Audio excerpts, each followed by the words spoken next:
ನಮಸ್ಕಾರ ಎಲ್ಲರಿಗೂ. ನಾನು ನಿಮ್ಮ ಪ್ರೀತಿಯ ರಾಯಚೂರು ಹುಡುಗಿ. ತಮಗೆಲ್ಲರಿಗೂ ಅಮ್ಮನ ಅಡುಗೆ ಮನೆ ಕಾರ್ಯಕ್ರಮಕ್ಕೆ ಹೃದಯಪೂರ್ವಕ ಸ್ವಾಗತ. ಇವತ್ತಿನ ಸ್ಪೆಷಲ್ ರೆಸಿಪಿ ಏನಪ್ಪ ಅಂದರೆ ನಮ್ಮ ಶೈಲಿಯ ರೊಟ್ಟಿ ಒಗ್ಗಾಣಿ. ಅದು ಹೇಗೆ ಮಾಡೋದು ಅಂತ ನೋಡ್ಕೊಂಡು ಬರೋಣ. ಮೊದಲಿಗೆ ಈ ರೊಟ್ಟಿ ಒಗ್ಗರಣೆನ ಮಾಡಲಿಕ್ಕೆ ನಾನಿಲ್ಲಿ ಖಡಕ್ ರೊಟ್ಟಿನ ಬಳಸ್ಕೊತಾ ಇದ್ದೀನಿ ಅಥವಾ ಕಟ್ಟಿ ರೊಟ್ಟಿಯನ್ನು ಬಳಸ್ಕೊತಾ ಇದ್ದೀನಿ. ನಾನು ಇಲ್ಲಿ 2 ಕಟ್ಟಿ ರೊಟ್ಟಿನ ತೊಗೊಂಡಿದ್ದೀನಿ. ಹಾಗೆ ಒಂದು ಮೀಡಿಯಮ್ ಸೈಜ್ ಈರುಳ್ಳಿನ ತುಂಬ ಚಿಕ್ಕದಾಗಿ ಹೆಚ್ಚಿಟ್ಕೊಂಡಿದ್ದೀನಿ. ಅದೇ ರೀತಿಯಾಗಿ ಒಂದು ಮೀಡಿಯಮ್ ಸೈಜ್ ಟೊಮೆಟೊನ ತುಂಬ ಚಿಕ್ಕದಾಗಿ ಹೆಚ್ಚಿಟ್ಕೊಂಡಿದ್ದೀನಿ. ಹಾಗೆ ಒಂದು ಸ್ವಲ್ಪ ಕರಿಬೇವನ್ನ ತೊಗೊಂಡು ಸೈಡಿಗೆ ಇಟ್ಕೊಂಡಿದ್ದೀನಿ.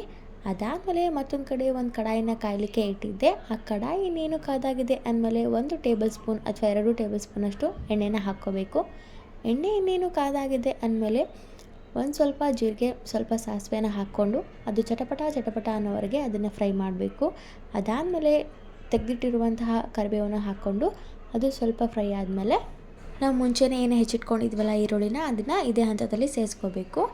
ಇಲ್ಲಿ ನಾವು ಈರುಳ್ಳಿನ ತುಂಬಾ ಚಿಕ್ಕ ಸೈಜಲ್ಲಿ ತೊಗೊಂಡಿದ್ದೀನಿ. ಕ್ವಾಂಟಿಟಿ ತುಂಬ ಕಡಿಮೆ ಮಾಡ್ತಿರೋದ್ರಿಂದ ಒಂದು ಚಿಕ್ಕ ಮೀಡಿಯಮ್ ಸೈಜಲ್ಲಿ ಈರುಳ್ಳಿನ ತೊಗೊಂಡ್ರೆ ಸಾಕಾಗುತ್ತೆ. ನೋಡಿ, ಈರುಳ್ಳಿನ ಹಾಕ್ಕೊತಾ ಇದ್ದೀವಿ. ಈರುಳ್ಳಿನ ಸ್ವಲ್ಪ ಫ್ರೈ ಆಗಬೇಕು, ಅಲ್ಲಿವರೆಗೂ ಅದನ್ನು ಫ್ರೈ ಮಾಡ್ಕೋಬೇಕು. ಗೋಲ್ಡನ್ ಬ್ರೌನ್ ಬರಬೇಕು, ಅಲ್ಲಿವರೆಗೂ ಫ್ರೈ ಮಾಡಿ. ಅದಾದಮೇಲೆ ಇಲ್ಲಿ ನಾವು ಟೊಮೆಟೊನ ಸೇರಿಸ್ಕೋಬೇಕು. ನೋಡಿ, ಟೊಮೆಟೊನೂ ತುಂಬ ಸಾಫ್ಟ್ ಆಗಬೇಕು, ಅಲ್ಲಿವರೆಗೂ ಅದನ್ನು ಫ್ರೈ ಮಾಡ್ಕೋಬೇಕು.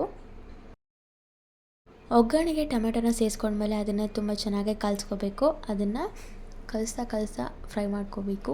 ಒಗ್ಗರಣೆ ಹಾಗೆ ಟೊಮೆಟೊ ತುಂಬ ಚೆನ್ನಾಗಿ ಮಿಕ್ಸ್ ಆಗಬೇಕು, ಅಲ್ಲಿವರೆಗೂ ಅದನ್ನು ಫ್ರೈ ಮಾಡಬೇಕು. ಅದಾದಮೇಲೆ ಇದೇ ಹಂತದಲ್ಲಿ ನಾನು ರುಚಿಗೆ ತಕ್ಕಷ್ಟು ಉಪ್ಪನ್ನು ಸೇರಿಸ್ಕೊತಾ ಇದ್ದೀನಿ. ಉಪ್ಪನ್ನು ಹಾಕೋದ್ರಿಂದ ಟೊಮೆಟೊ ಬೇಗನೆ ಸಾಫ್ಟ್ ಆಗುತ್ತೆ, ಹಾಗೆ ತುಂಬ ಚೆನ್ನಾಗಿ ಬೇಯುತ್ತೆ ಅನ್ನೋ ರೀಸನ್ಗೆ ಇದೇ ಹಂತದಲ್ಲಿ ಉಪ್ಪನ್ನು ಸೇರಿಸ್ಕೊತಾ ಇದ್ದೀನಿ. ಉಪ್ಪನ್ನು ಹಾಕಿದ ಮೇಲೆ ಎಲ್ಲ ಒಗ್ಗರಣೆನ ತುಂಬ ಚೆನ್ನಾಗಿ ಕಲಿಸ್ಕೋಬೇಕು. ಅದಾದಮೇಲೆ ಫ್ರೈ ಆಗಲಿಕ್ಕೆ ಬಿಡಬೇಕು.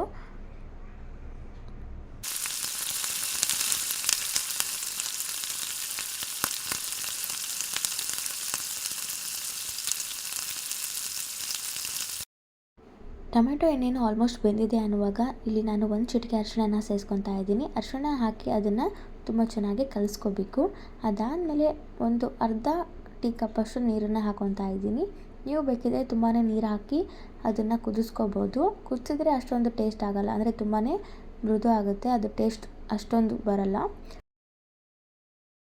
ನೀರನ್ನು ಹಾಕಿದ ಮೇಲೆ ತುಂಬ ಚೆನ್ನಾಗಿ ಕುದಿಸ್ಕೋಬೇಕು. ನೀರು ಆಲ್ಮೋಸ್ಟ್ ಎಲ್ಲನೂ ಡ್ರೈ ಆಗಬೇಕು, ಅಂದರೆ 90% ನೀರೆಲ್ಲ ಹೋಗಿರಬೇಕು, ಅಲ್ಲಿವರೆಗೂ ಅದನ್ನು ಫ್ರೈ ಮಾಡ್ಕೋಬೇಕು.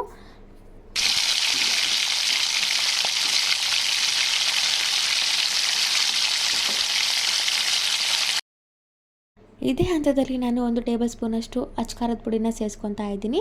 ಖಾರ ಹಾಕಿದ ಮೇಲೆ ಅದನ್ನು ತುಂಬ ಚೆನ್ನಾಗಿ ಫ್ರೈ ಮಾಡ್ಕೋಬೇಕು. ಅದಾದಮೇಲೆ ನೀವೇ ನೋಡ್ತಿರ್ಬೋದು ಎಷ್ಟು ಚೆನ್ನಾಗಿ ನೀರೆಲ್ಲ ಹೋಗಿ ತುಂಬ ಡ್ರೈ ಆಗಿ ಎಣ್ಣೆ ಬಿಡ್ತಿದೆ ಅಂತ. ಇದೇ ಹಂತದಲ್ಲಿ ನಾವು ಮುಂಚೆನೇ ನೆನೆ ಹಾಕಿರುವಂಥ, ಅಂದರೆ ನೀರಲ್ಲಿ ಅದ್ದಿ ತೆಗೆದಿರುವಂತಹ ರೊಟ್ಟಿನ ಪುಡಿ ಮಾಡ್ಕೋಬೇಕು. ಅಂದರೆ ಒಂದು ರೊಟ್ಟಿಯಲ್ಲಿ ಒಂದು 10ರಿಂದ 12 ಪೀಸ್ ಮಾಡಿಕೊಂಡು ಹಾಕ್ಕೊತಾ ಇದ್ದೀನಿ.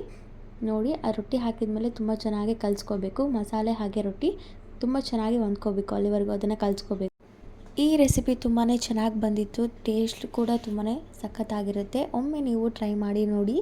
ಈ ರೆಸಿಪಿ ನಿಮಗೆಲ್ಲರಿಗೂ ಇಷ್ಟ ಆಗಿದ್ದರೆ ನಮ್ಮ ಯೂಟ್ಯೂಬ್ ಚಾನಲನ್ನು ಲೈಕ್ ಮಾಡಿ, ಶೇರ್ ಮಾಡಿ, ಕಮೆಂಟ್ ಮಾಡಿ, ಹಾಗೆ ನಮ್ಮ ಚಾನಲನ್ನು ಸಬ್ಸ್ಕ್ರೈಬ್ ಮಾಡಿ. ಧನ್ಯವಾದಗಳು.